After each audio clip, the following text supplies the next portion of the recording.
Namaste everyone. Hi, this is Dinkar and I welcome all of you in another episode of Veritas. तो जैसा कि आप लोगों को पता होगा, अभी यूएस में एक चेस का मैच हुआ था, चेकमेट, जो बेसिकली एक एग्जीबिशन इवेंट था। इसमें यूएस के खिलाड़ी हिकारू नाकामुरा ने भारत के युवा विश्व विजेता डी गुकेश को हराया और फिर उसने वो किया जो किसी ने उम्मीद नहीं की थी। उसने बेसिकली गुकेश के किंग को उठाया और क्राउड में फेंक दिया। बस फिर क्या था, ऑडियंस एकदम से इलेक्ट्रीफाइड हो गई, चीयर करने लग गई।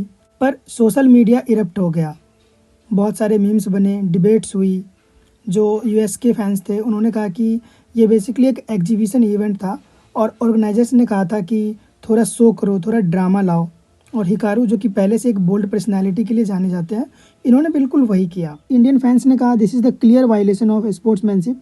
और फिर कुछ दिनों के बाद एक मैच हुआ जिसमें गुकेश ने हिकारू को हरा दिया, पर उसने कुछ नहीं फेंका। उसने बस अपना बोर्ड रीसेट किया, मुस्कुराया और चला गया।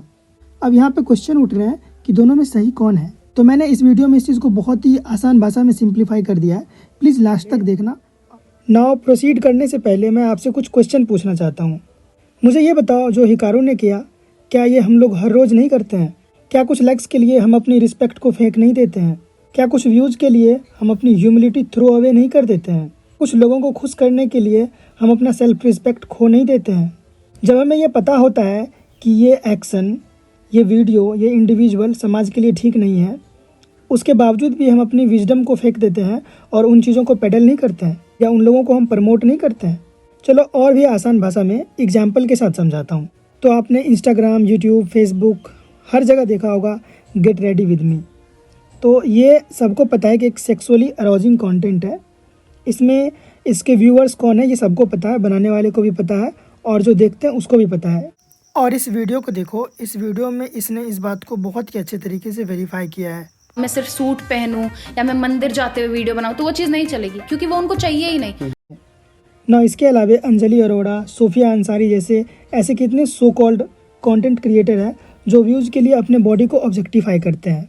ये उनको भी पता है कि गलत है और देखने वाले को भी पता है कि गलत है, लेकिन फिर भी दोनों मिलके उसको देखते हैं, बनाते हैं और प्रमोट करते हैं। तो क्या यहाँ पे कुछ व्यूज़ के लिए, कुछ लाइक्स के लिए हम अपनी रिस्पेक्ट, हम अपनी इज्जत को थ्रो अवे नहीं कर रहे हैं ना? दूसरी चीज़, हम बात करते हैं ड्रामा के बारे में।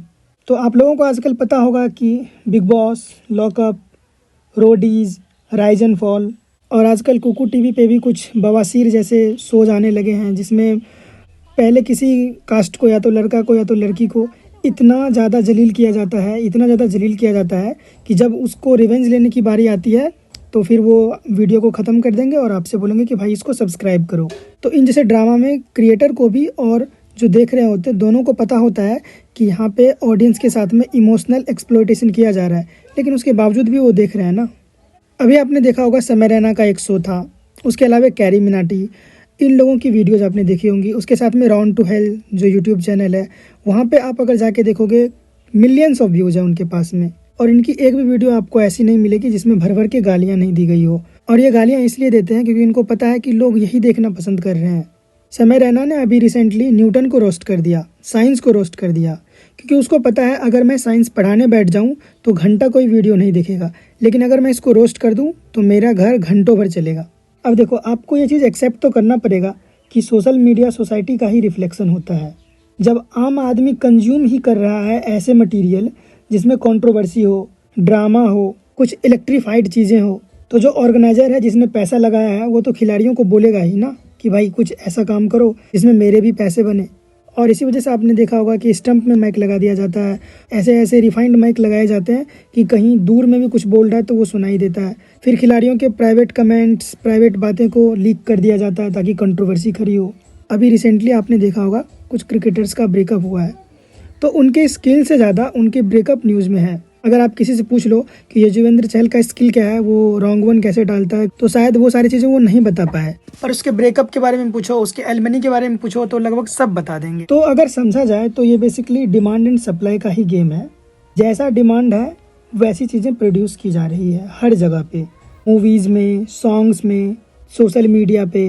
अब क्वेश्चन आता है कि अगर हिकारू ने किंग को उठा के फेंक दिया तो वो इतना ज़्यादा डिबेट क्यों हो गया? देखो, ये सारी चीज़ें पहले स्पोर्ट्स में नहीं थी। स्पोर्ट्स को एक जेंटलमैन गेम माना जाता है। वहाँ पे जो स्पोर्ट्समैन कल्चर होता है उसको काफ़ी हद तक प्रोटेक्ट किया गया है। स्पोर्ट्स एथिक्स है उसको सभी हमेशा से फॉलो करते आ रहे हैं, अगर इक्का दुक्का इंसिडेंट को छोड़ दिया जाए तो। पर अब क्या हो रहा है, अब स्पोर्ट्स में भी कोई जीतना नहीं चाहता है, वो अपने अपोजिशन को ह्यूमिलिएट करना चाहता है, क्रश करना चाहता है। और अगर आपको विश्वास नहीं हो रहा है तो आप एक बार पाकिस्तान के सोशल मीडिया पे जाओ, वहाँ के लोग इंडिया से 3 बार हारने से दुखी नहीं है, वो इस बात से खुश है कि फरहान ने बुमराह को 2 छक्के लगाए और उसने गन वाले पोज में सेलिब्रेट किया। तो जो ये शोमैनशिप है ना, ये आने वाले टाइम में अगर आपको बहुत ज़्यादा दिखाई दे तो आप ताज्जुब मत होना, क्योंकि हम यही डिमांड कर रहे हैं तो हमें यही दिया भी जा रहा है।